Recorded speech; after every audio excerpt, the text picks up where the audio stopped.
नमस्कार दोस्तों, कैसे हो आप सब। दोस्तों उम्मीद करती हूँ आप सभी अच्छे से होगे। 3 दिन से बरसात जो है वो प्रत्येक जगह हो रही है। मेरे पीछे भी आप देख रहे होगे, ये जो हरी भरी आपको हरियाली दिख रही है, ये मेरे घर का लॉन है और यहाँ पर खूब बारिश इस वक्त हो रही है। आपको थोड़ी बहुत आवाज भी सुन रही होगी बरसात की वीडियो के अंदर, तो उसे इग्नोर करना। दोस्तों आज मैं आपके सामने अपनी एक खत के बारे में एक वीडियो लेकर आई हूँ, लेकिन उससे पहले मैं आपको एक बात कहना चाहूंगी कि एक ये पुस्तक है मेरे पास, जिससे मैं आपको हरियाणवी गीता सार आपके समक्ष पेश कर रही हूँ पिछले कुछ दिनों से, और आगे भी इसका जो 3य अध्याय है वो 1-2 दिन में आपके सामने वो वीडियो भी आ जाएगी। बस मैं ये कहना चाहती हूँ दोस्तों कि जो भी मैंने अभी तक वीडियो बनाई है उसमें कुछ त्रुटियां जरूर हैं।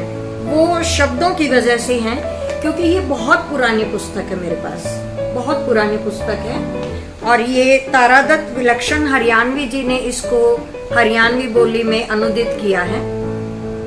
तो उन शब्दों को जो मिटे हुए हैं या जो दिखाई नहीं दे रहे, उनको मुझे मूल रूप ज्यों का त्यों रखना पड़ेगा, इसीलिए थोड़ी बहुत उसके अंदर मिस्टेक होती हैं, तो आप उसको इग्नोर करना।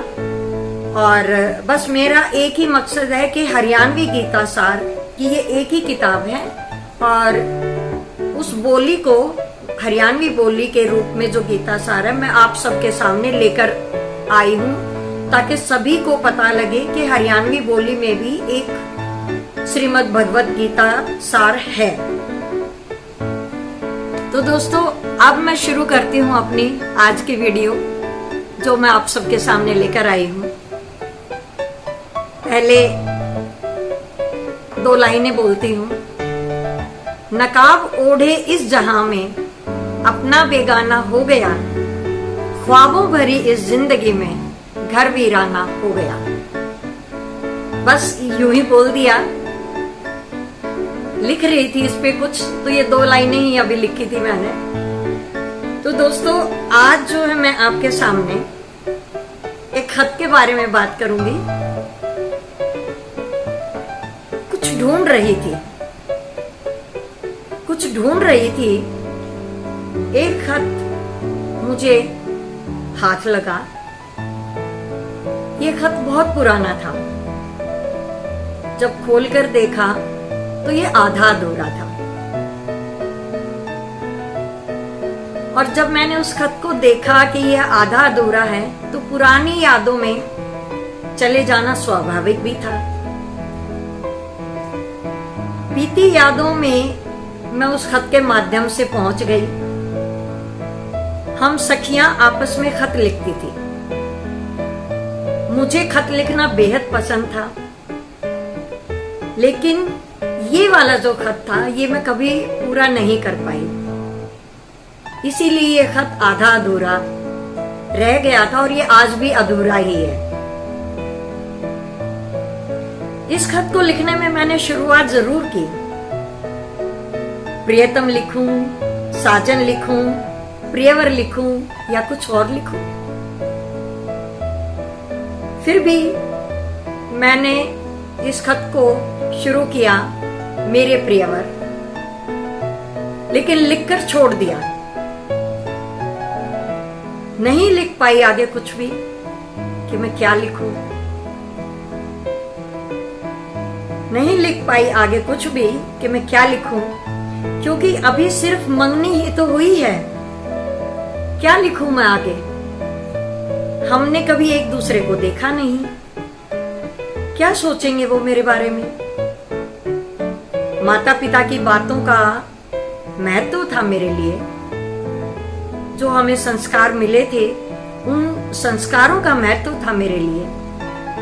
समाज क्या कहेगा, ये बातें भी दिमाग में घूम रही थी। प्यार क्या है ये तो मैं जानती ही नहीं थी। घर, विद्यालय, किताबें, इन सब पर भारी हमारे बड़ों से मिले हुए संस्कार हैं।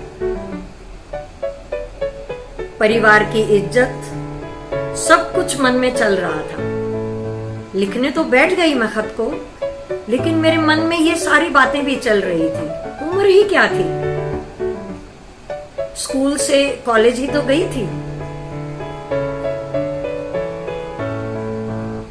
चंचल होना एक अलग बात है। मैं चंचल भी थी, जिज्ञासु भी बहुत थी, लेकिन इश्क किस चिड़िया का नाम है ये मैं नहीं जानती थी। जो परिवार ने तय किया वही सिरोधार्य, अपना खुद का कोई वजूद भी नहीं।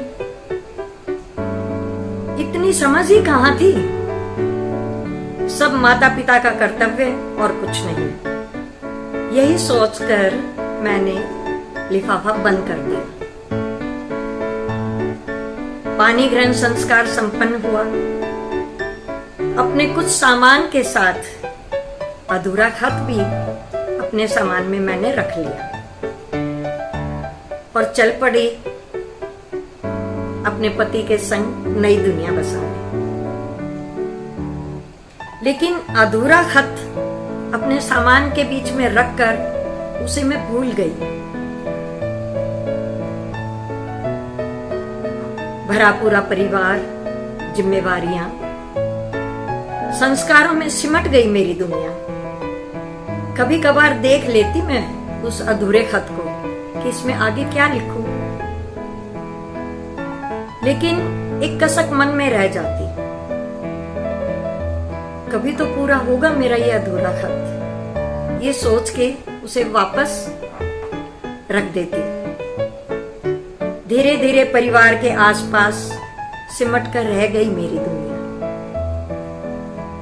कितने मौसम बदल गए, कितने अपने पराये मिले, अनगिनत समझौते किए।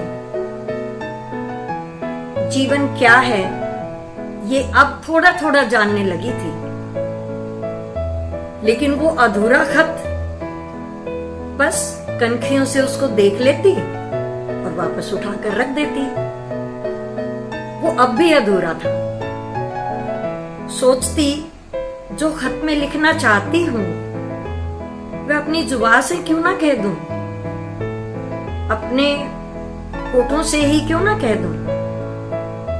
लेकिन जुबान दिल का साथ नहीं दे पाती।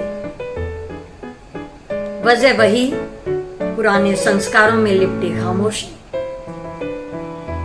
नाती पोतों के बावजूद वो हया की झीनी सी परत आज भी रोक देती है मेरे अल्फाजों को मेरे लबों तक आने के लिए। जुबान की बजाय आंखें बोल देती। हाँ, हमारी उम्र का प्रेम आंखों से बयां हो जाता है। खत लिखने की आवश्यकता ही नहीं है। सारे जज्बात, एहसास जो सिर्फ एक प्यार करने वाला ही पढ़ सकता है, वो आंखों से ही पढ़ लेता है। वो खत अब भी अधूरा है और शायद मेरी आखिरी सांस तक वो खत अधूरा ही रहे।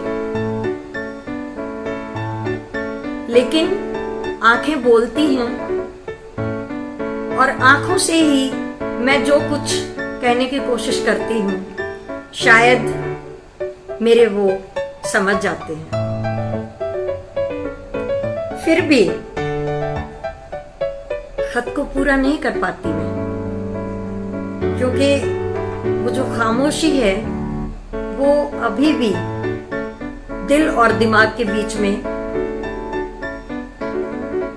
अटकी हुई है। लेकिन आज भी मैं ये गाना अक्सर गुनगुनाती जरूर हूं।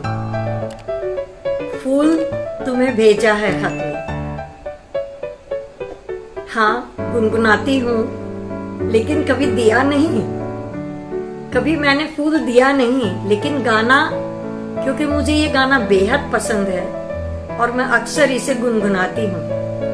फूल तुम्हें भेजा है खत में, फूल नहीं मेरा दिल है। तो दोस्तों, ये था मेरा अधूरा खत जो मुझे अपनी पिछली यादों में ले गया। आप बताएं आपको कैसा लगा मेरा ये अधूरा खत। आपके कमेंट्स का इंतजार रहेगा मुझे। और दोस्तों, वीडियो को लाइक करें, सब्सक्राइब करें, हौसला अफजाई जरूर करें। मिलती हूँ गीता के अध्याय को लेकर अगले वीडियो में। तब तक राम राम।